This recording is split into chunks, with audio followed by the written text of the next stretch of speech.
चला तर मग आपण मोमोज बनवूया। मागच्या व्हिडिओमध्ये मी तुम्हाला सांगितलेलं चटणी कशी बनवायची। तर आता मोमोजसाठी मी गव्हाचं पीठ चांगलं मळून घेऊन 1 तासभर भिजत ठेवलेलं आणि इकडे स्टफिंगमध्ये मी तेल, आलं, कोबी किसलेली आणि गाजर किसलेलं हे घातलंय आणि काळी मिरी, थोडंसं तिखट आणि मीठ हे घालून चांगलं भाजून घेतलंय, पाणी शिंपडलंय आणि ते वाफवून घेतलंय मी। आणि त्यानंतर आता जे पीठ मी मळून घेतलंय त्याचे मी चांगले पातळ असे लाटून घेऊन पुऱ्या पाडणार आहे आणि पुऱ्या पाडून हे स्टफिंग त्यामध्ये ॲड करणार। खूप छान झालेले, मला फार आवडलं।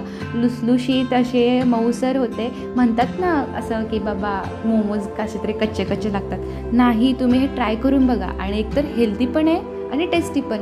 सो तुम्हाला जर असं वाटत असेल की बाबा मला हेल्दीच पाहिजे आहे पण मला टेस्टी पण हवं आहे, तर momos is the best option for you. So नक्की ट्राय करा आणि मला कमेंट करून सांगा तुम्हाला नेक्स्ट टाइम कोणती हेल्दी आणि टेस्टी रेसिपी हवी आहे।